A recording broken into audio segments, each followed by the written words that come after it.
तो यूपीएससी के टॉपिक में जो पहला टॉपिक है चित्त, तो उससे स्टार्ट करेंगे। तो व्हाट इज चित्त? चित्त मीन्स जो चित्त है वो फर्स्ट इवोल्यूएट ऑफ प्रकृति है। जैसे कि सांख्य फिलोसॉफी में प्रकृति को अनकॉन्शियस जड़ माना गया था और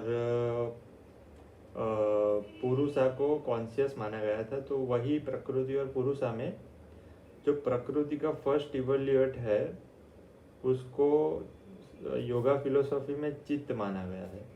सो द चित्त is three integral organ of प्रकृति: माइंड, बुद्धि और अहंकार।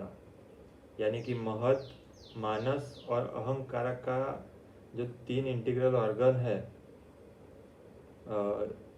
प्रकृति के, उसका कॉम्बिनेशन है चित्त। तो चित्त जो है वो चित्त वृत्ति में कब कन्वर्ट होता है? जब चित्त अपने आप को एज अ ऑब्जेक्ट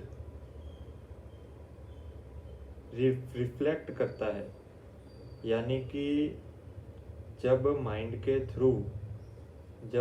चित्त माइंड के थ्रू किसी ऑब्जेक्ट को एज अ फॉर्म, अपने फॉर्म की तरह देखता है, तो उसे यानी कि chitta plus object is equal to chitta vritti. चित्त वृत्ति यानी कि मॉडिफिकेशन ऑफ चित्त कहा जाता है। तो इसमें क्या होता है कि जो एक एग्जाम्पल के तरह से इसको एलेबरेट किया जा सकता है कि चित्त की दो कैरेक्टरिस्टिक है। एक तो ये है कि वो प्रकृति का इवोल्यूट है, and second is it can reflect. So चित्त रिफ्लेक्ट होके पुरुषा की तरह दिखता है, यानी कि रिफ्लेक्ट ऑन पुरुषा। तो इसके लिए एक एग्जाम्पल दिया हुआ है कि एक मून है और एक रिवर बह रही है। तो मून को मान लीजिए पुरुषा की तरफ और रिवर जो है उसको मान लीजिए चित्त। तो as a reflection of moon जो रिवर में पड़ रहा है, तो वो रिवर के साथ मॉडिफाई हो रहा है। रिवर बह रही है तो जो रिफ्लेक्शन है मून का वो भी ऊपर नीचे मॉडिफाई हो रहा है। तो पुरुषा को ऐसा लग रहा है कि मैं मॉडिफाई यानी कि चेंज हो रहा हूँ। हकीकत में ऐसा नहीं है, लेकिन पुरुषा को ऐसा लग रहा है। तो Purusha knows the object through modification of chitta. पुरुषा को ऐसा लग रहा है कि वो चेंजेबल है और चित्त को ऐसा लग रहा है वो कॉन्शियस है, क्योंकि दोनों एक दूसरे को देख के ऐसा मान रहे हैं कि वो मैं हूँ। यानी कि पुरुषा को ऐसा लग रहा है कि मैं प्रकृति हूँ, प्रकृति में चित्त को ऐसा लग रहा है मैं पुरुषा हूँ, दोनों एक चीज़ है। तो इसी वजह से जो चित्त वृत्ति की वजह से एक कलेश पैदा होता है, उसकी वजह से पुरुषा बॉन्डेज के साइकिल में फंस जाता है ड्यू टू इग्नोरेंस, यानी कि लैक और डिफ्रेंशिएशन ऑफ नॉलेज। ठीक है। तो चित्त जो है वो रजस, तमस और सत्व गुणों से बना होता है।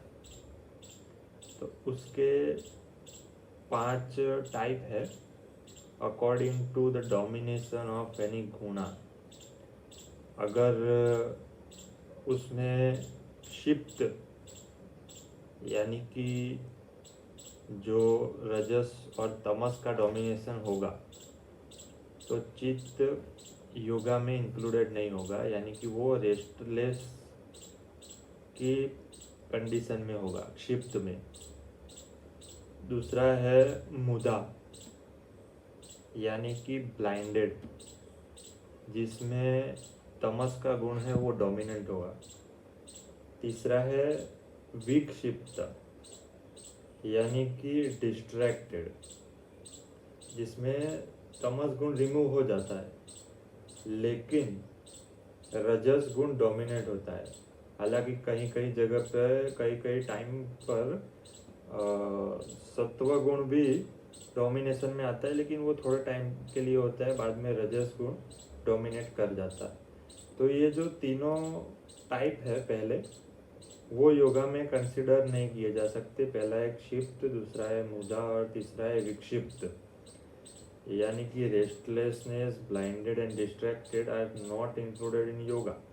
बट जो चौथा जो टाइप है एकाग्र, यानी कि कॉन्सेंट्रेटेड, जिसमें चित्त है किसी एक ऑब्जेक्ट के ऊपर फिक्स हो जाता है।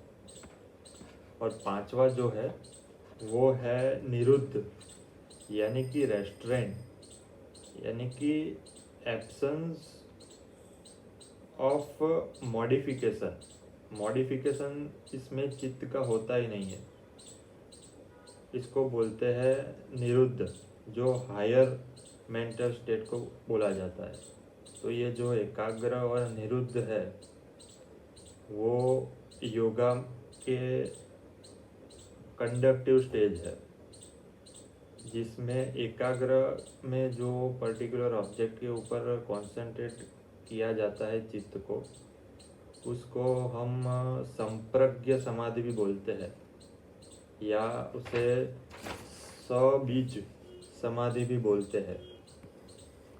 तो दूसरा जो है निरुद्ध, उसमें क्या होता है कि किसी ऑब्जेक्ट के ऊपर हमें फिक्स अपना कंसंट्रेट नहीं करना होता है, उसमें चित्त मॉडिफिकेशन से ही परे हो जाता है, तो उसे हम असंप्रज्ञ समाधि बोलते हैं, यानी कि निर्बीज समाधि।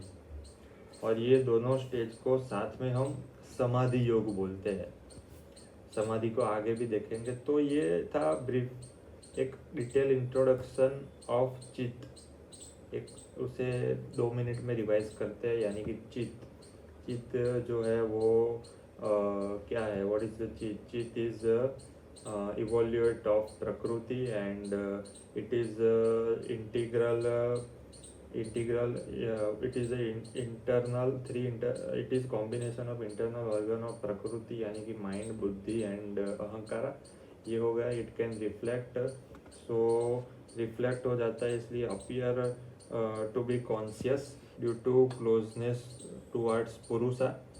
और चित्त जो माइंड के थ्रू फॉर्म जो ऑब्जेक्ट के फॉर्म में अपने आप को देखता है, उसे चित्त वृत्ति निरोध कहते हैं। और इसके लिए एग्जाम्पल भी है मून वाला, कि मून जो है वो appears moving when reflected by wave, so purusha realise they are like changing and prakriti and chitta realise reflect like they are conscious. ठीक है, तो चित्त वृत्ति निरोध हो गया कि उसके लिए जो योगा फिलोसॉफी ने दिया हुआ है। और चित्त के 5 टाइप भी हमने देख लिए। पहला था क्षिप्त, दूसरा मुदा था, तीसरा विक्षिप्त था, चौथा एकाग्र था और 5वां था निरुद्ध।